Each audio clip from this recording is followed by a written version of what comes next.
Hi folks, robtran here with some sad news. As some of you who live in the San Francisco Bay Area already know, the late great Bob Wilkins passed away earlier this week at the age of 76 from complications due to Alzheimer's. I don't know how much more I can say about Bob Wilkins that I haven't already said in the other video I made about him, but I want to reiterate the fact that I really do believe that Bob Wilkins had a much more profound effect on an aspect of American culture than people give him credit for. And that, of course, is the introduction of manga and anime to the United States. Allow me to explain. People have pointed out to me in comments to the other video that Speed Racer, Marine Boy, Ultraman, and Kimba especially were all playing on various independent stations across the country when KTVU Channel 2, Bob Wilkins' station, went Superstation, which is basically what it meant was kind of like TBS in Atlanta. It means that because of cable, because of an audience level, certain audience level, and a certain level of professionalism and being in a large media market, a TV station is broadcast all over the country via cable. That's back in the 70s. KTVU attained that status in 1977. Bob Wilkins started doing Captain Cosmic around that time, and Captain Cosmic was a kids show that was on 3:30 on weekday afternoons, and I believe it was only a half an hour. Yeah, half an hour, that's what I remember. Somebody correct me if it was an hour. I don't seem to remember it being an hour. But anyway, it might have been 3 to 4, but I'm not sure. The memory fades, you know. And he wanted to introduce these cartoons and these live-action shows like Goldar and so forth to not only the public in the Bay Area, the viewing public in the Bay Area, but also to the people across the nation who were tuning into KTVU2 because it was a superstation. Now, how did Bob Wilkins find out about manga and anime? Well, he and his family all through the 70s vacationed in Hawaii every summer. And he noticed, and he was actually told by a couple of colleagues at a Hawaii TV station, that kids were going ape for these Japanese animation shows and also the live-action shows like Ultraman. So Wilkins finally convinced KTVU Channel 2 to invest in bringing some of these shows over, and they had to get the rights to show them here in the United States, or I should say in the lower 48. And the only show that was on Captain Cosmic that was a genuine anime, what we would call an anime, was Star Blasters. For those of you who don't remember or don't know, Star Blasters was a show about a distinctly submarine-shaped spaceship that would go through and have various adventures and fight with enemies, and it had a giant death ray that came out of the front, like the torpedo tube, except it was a death ray. Pretty cool stuff. In addition to that, as I mentioned before, you had Goldar, which was a TV show, a live-action TV show that featured a giant gold-colored alien robot who was a good guy, and various bad guy robots with the horrific dubbing and terrible special effects we've come to expect and love in cheapo Japanese TV series and movies. Now, this was in when I mentioned before that shows like Speed Racer, Kimba, and so forth were being shown in independent stations in media markets across the country. Those were only the major media markets. In the Northeast, the Midwest, the Southeast, and so forth. There were vast swaths of the United States that were not getting anything like that, never seen anything like it, until Bob Wilkins came along with Captain Cosmic, and KTVU Channel 2 was turned into a superstation.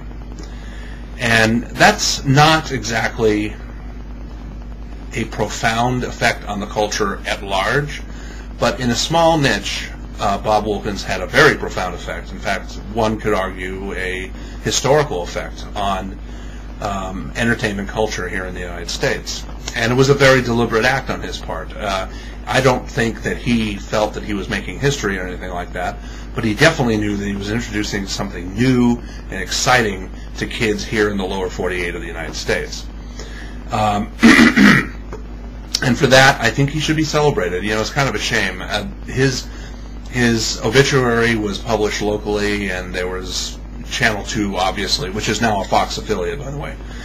Channel 2 did a nice memorial for him, and there's some clips and so forth. But I checked the AP Wire, and there was no mention of him, none whatsoever. And it's kind of funny because a lot of people either don't remember or don't know this, but Bob Wilkins was, I remember this very well. Bob Wilkins, a drawn caricature of Bob Wilkins, was on the cover of TV Guide in 1978 for creature features. And the reason for that was because there was an article inside talking about how this, 2-bit local schlockmeister was routinely beating Saturday Night Live in the ratings. Very interesting story about this. John Belushi and the director of Animal House, whose name is escaping me for some God knows what reason, made the rounds of the media in the San Francisco Bay Area, and their publicist told them, you got to go on this show on this Channel 2. This guy's it's a superstation, and the show Creature Features is a huge hit, and the kids love it. So the kids, of course, Animal House was aimed at kids. However, John Landis was the director. John Belushi didn't want to go on the show, and I'm betting that the reason he didn't want to go on the show is because he knew, probably through Lorne Michaels telling him, that this 2-bit show in Oakland was beating Saturday Night Live in the ratings in the third largest media market in the country. And not all the time, but often enough to be a thorn in their side. So, as legend has it, because I didn't see that particular show, as legend has it, Belushi was incredibly surly with Bob Wilkins, and Landis was trying to kind of ameliorate the situation, and Wilkins was just kind of acting, his usual unruffleable self, and it was quite a scene, apparently. So, here's a man who was on the cover of TV Guide. Here's a man whose show was beating a legend on television. Here's a man who introduced anime and manga to people in this country who had cable, but weren't living in a big TV market, so didn't have access to Speed Racer and all the rest. And he only gets local coverage when he passes away. Sad. It's strange in a way. I'm glad that Bob is gone, and I'll tell you why. Late-stage Alzheimer's ravages the body, not just the mind.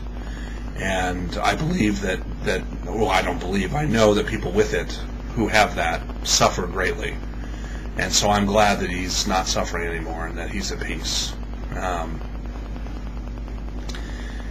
It's funny, all the icons of my youth are dying. I mean, I guess it's part of getting older. John Denver, Doug Henning, Jim Henson, and now Bob Wilkins. They're all gone. It's a shame. And some of them are gone way too soon. I mean, Bob Wilkins, like I said, was 76 years old. He had a full life. But, Jim Henson, well, I don't want to rehash all those stories. But, those of you who do know what I mean, know what I mean. So, that's all I had to say. Just a little quick memoriam to Bob Wilkins and a great old show. And a hat tip to the days in the 1970s when independent TV stations could make a huge difference and could have outstanding and entertaining programming. That's all for now.